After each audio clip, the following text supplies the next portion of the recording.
Project Dirt, Chapter 4.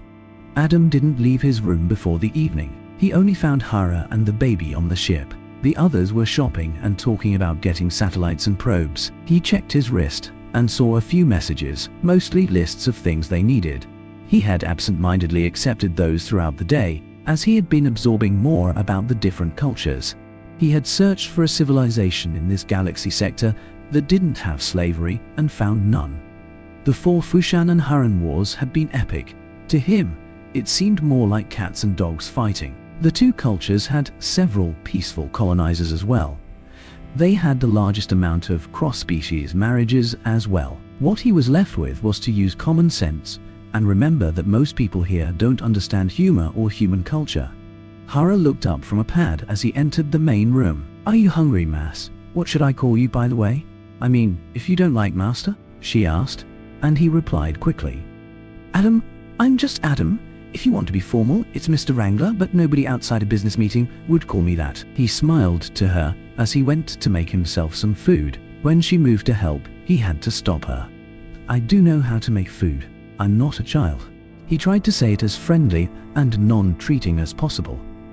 She stepped back, a little confused. "I read that Tufons feels comfortable serving others, and I know why you are here and not free to wander the galaxy, but you don't have to serve me dinner. I'm not a child," he explained as he continued making himself some food. He saw there were some blue pancakes left and grabbed one. She looked at him as she slowly sat down. She had been up the moment she had asked him, like an eager puppy. "I never got to thank you properly," she said, looking at him, and he chuckled. "There's no need to thank me. I'll be at the bridge." "Where is Jork?" he replied, as he was getting ready to leave. "He is installing the drone drive in my brother's ship." "My brother said you wanted to do that," she replied, slightly confused, and wondered Adam if he had missed something. "Oh, thank you. Let me know when they are finished and send Vorts up to the bridge when he returns," he replied as he went up and sat down in the pilot chair. He turned on the screen while drinking a cup of what he hoped was coffee. He put the plate with blue pancakes and chicken legs on the small table next to the chair. "Computer, run checkup on all systems and check all reports. No audio, screen only." He stretched slowly so as not to spill the cup as he had given the instructions. He suddenly had an urge for chocolate, but remembered eating the last stash weeks ago. Good. He needed to find a way to order some from Earth, or find out how to make some here. He drank the coffee while he went over the reports. He barely heard Vorts come into the bridge and stop next to him. "You asked for me, sir?" he said while putting his hand behind his back. Adam glanced at him and nodded.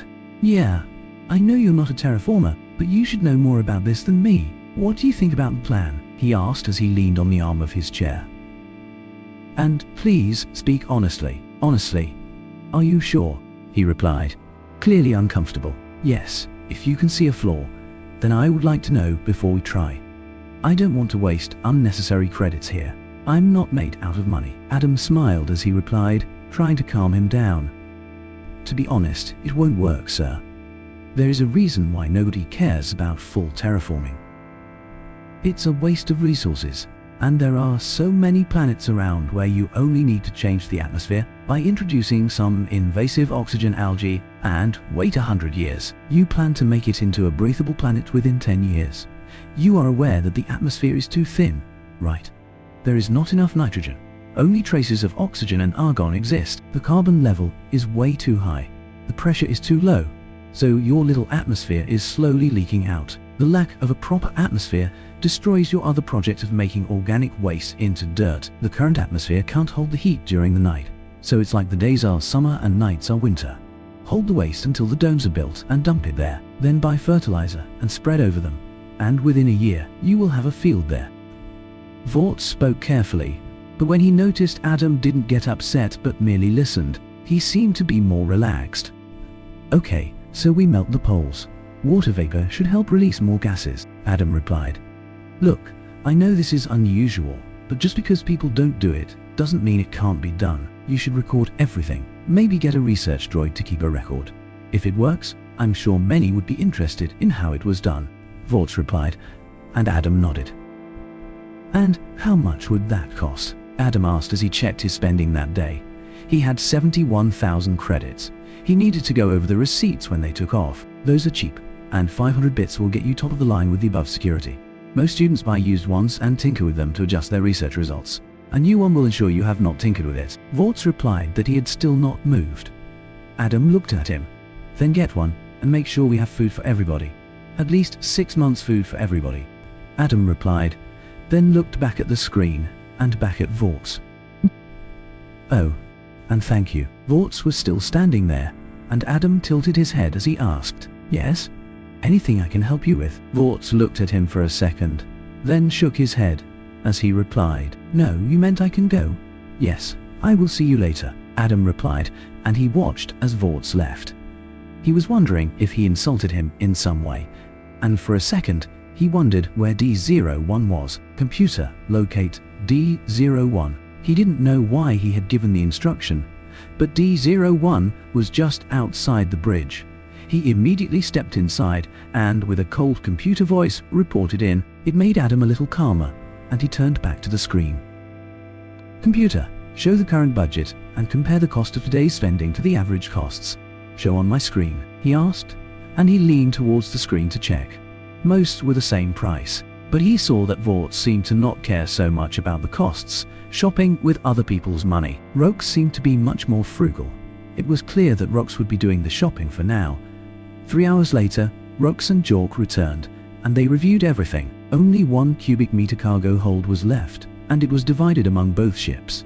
Adam was eager to get on the way. He paid for the hangar, and then they took off. He loved this part. He flew the ship out and Rox's hauler followed perfectly. They quickly made it to the hyperplane and set the course and dropout point then. Let's go, he said as he punched in the drive, and both ships vanished into the vastness of space. The autopilot immediately took off, and Adam checked the status of the ship's connection. Rox stood next to him and seemed impressed. You know your way around the ship. That was some nice flying. Well, I got a level 6 freight certificate. It took me a year and 600 hours of flying along with a 6-month course in everything they thought we could encounter out here, he replied as he got up and went to check on the navigation. The ship is supposed to be flown by 3 with 2 engineers in cargo. The most effective crew is 10. That's why I'm so heavily reliant on the computer. Had it upgraded, your people don't sound like chaos, more like the Kunitos. Rules for everything, Roke replied, and Adam chuckled. That's the insectoids, right? They sound like an autistic species for my kind. The certificate is just for my safety. Some never get them and stay off the radar while doing odd jobs. Anyway, everything looks secure and the alarm is set. It will be a week before we get to my system. So, I'm planning to study those books you got me. Adam replied. I'll check up on the others. Rox replied as he headed out. Adam found out he enjoyed the company, mainly of Rox and Jorks. Hara was nice and grateful. Vorts was a little cold, but never unfriendly. In fact, he was very professional. Hara had told him that Vorts just needed time.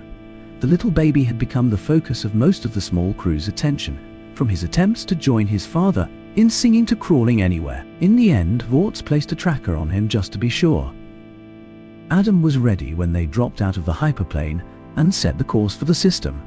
It would take 3 more days before they arrived. Yorks was mainly down in the workstation, programming some drones they had bought. They would be launched and study the system as the original scans had not been very thorough. When they entered the system on the 2nd day, Jork asked permission to launch the drones. Adam gave the clearance, and as they flew towards the planet, he launched them when they approached points of interest. The gas planets and their moons were all assigned a drone. Several drones were sent to scan the asteroid field, and the inner planet got 2. When they went into orbit over dirt, they launched the satellites. Adam checked up on the building's progress. The station was 30% finished, but with the droids and heavy machinery he had bought, they would cut down the factory times by at least 2, and it would have livable sections within a few days. He looked down on the planet and smiled. Yes, this can work.